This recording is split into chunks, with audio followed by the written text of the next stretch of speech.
महत्वपूर्ण चर्चा देश के बजट पे हो रही है। आप उस तरफ देखो, उस तरफ देखो, वो खाली कुर्सियों को देखो। कहाँ है इनके मेंबर, कहाँ है प्राइम मिनिस्टर, कहाँ है होम मिनिस्टर?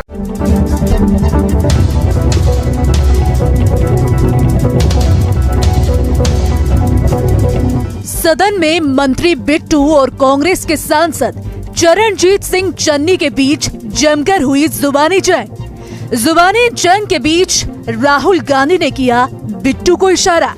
हंगामे को रोकते और बीच बचाव करते दिखे रक्षा मंत्री राजनाथ सिंह। झूठ को सच, सच को झूठ बनाना ही राजनीति है, इसलिए हम हिंदुस्तानियों ने भी इसको बदलने की कसम खाई है। सबसे पहली चीज जो पार्लियामेंट में हुई, पार्लियामेंट में पंजाब के फॉर्मर चीफ मिनिस्टर चन्नी जी, उन्होंने रवनीत बिट्टू जी से कहा कि आपके दादाजी जब देश के लिए शहीद हुए तब वो मरे नहीं थे, लेकिन जब आपने कांग्रेस पार्टी छोड़ी तब आपके दादाजी मरे। बिट्टू जी, आपके पिताजी शहीद हुए थे, माननीय सदस्य, लेकिन मैं आपको कह दूं वो उस दिन नहीं मरे थे, वो उस दिन मरे जिस दिन आपने कांग्रेस को छोड़ा। चन्नी ने बीजेपी को ईस्ट इंडिया कंपनी से कंपेयर किया और कहा कि जैसे ब्रिटिशर्स ने हमारे पे राज किया था, वैसे ही बीजेपी आज पूरे भारत पे राज कर रही है और पूरे भारत का बिजनेस उनके हाथों में है। उन्होंने ये भी कहा कि जैसे गोरों ने हम पे राज किया था, वैसे ही बीजेपी हिंदुस्तान पे राज करना चाहती है। रवनीत बिट्टू ने खड़े होकर चन्नी जी को कहा कि पंजाब में जो सबसे अमीर आदमी है वो चन्नी है और सबसे करप्ट आदमी है वो भी चन्नी है। चन्नी का नाम हर घोटाले में आता है और चन्नी मी टू में भी आरोपी है। रवनीत बिट्टू ने यह भी कहा कि मेरे दादाजी ने जो शहादत दी थी वो देश के लिए दी थी, कांग्रेस के लिए नहीं दी थी। और जैसे कहा कि गोरों ने हम पे राज किया, रवनीत बिट्टू ने कहा कि सोनिया गांधी जी कहाँ की है। मेरे दादाजी सरदार बेअंत सिंह जी, उन्होंने कुर्बानी देश के लिए दी, कांग्रेस के लिए नहीं दी, देश के लिए दी। और ये इस चन्नी की बैठो। ये अपनी जायदाद पूछे इनको, ये आप गरीबी की बात कर रहे हैं? अगर सारे पंजाब से सबसे अमीर आदमी ये ना हो और सबसे करप्ट ना हो, मैं अपना नाम बदल दूंगा। हजारों करोड़ का मालिक ये चरणजीत चन्नी है। और ये गोरा किसको कह रहे हैं? माननीय सदस्य, सोनिया गांधी जी, वो कहाँ के हैं ये पहले बताएं भाई। सोनिया गांधी जी कहाँ के हैं? ये सबसे मी टू में, ये सारे केसों में ये सबसे करप्ट है।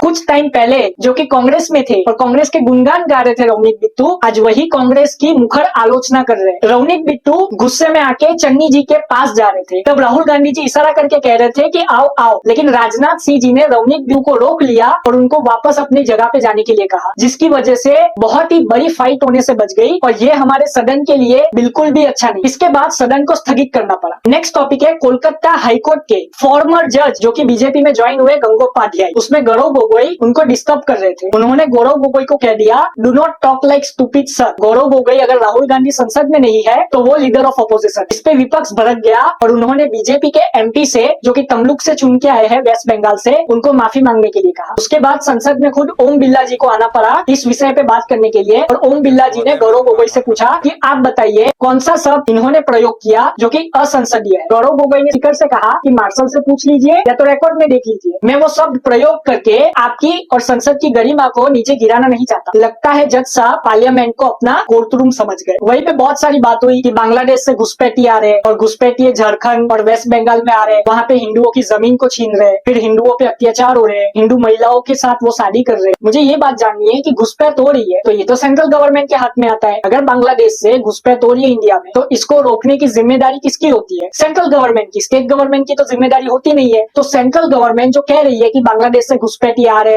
तो सेंट्रल गवर्नमेंट क्या स्टेप ले रही है उनको रोकने के लिए? संजय सिंह ने भी आज स्पीच दी और उसमें कहा कि एक टाइम ऐसा आएगा जब मोदी जी युवाओं को 5 करोड़ कटोरे देंगे और कहेंगे कि आप भीख मांगो। किस देश के नौजवानों को मुफ्त में 5 करोड़ कटोरा बांटा जाएगा, भीख मांगो योजना।